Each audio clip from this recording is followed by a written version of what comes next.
বাংলাদেশের সাংসদ আনওয়ারুল আজিমের দেহাংশের খোঁজে নৌসেনার সাহায্য নিল সিআইডি। সোমবার সপ্তাহের শুরুতেই নৌসেনার 3 প্রতিনিধি দল এবং সিআইডির ডিএমজি বিশেষ মেটাল ডিটেক্টর নিয়ে ভাঙড়ের বাগজোলা খালে টানা তল্লাশি চালিয়েছে।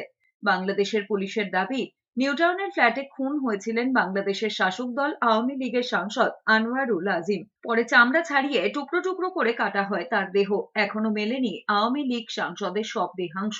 এর আগে অবশেষে নিউটাউনের সঞ্জীবা গার্ডেনের সেপটিক ট্যাঙ্কে বাংলাদেশের সাংসদের চুল দেহাংশ উদ্ধার করেছিল সিআইডির অফিসাররা।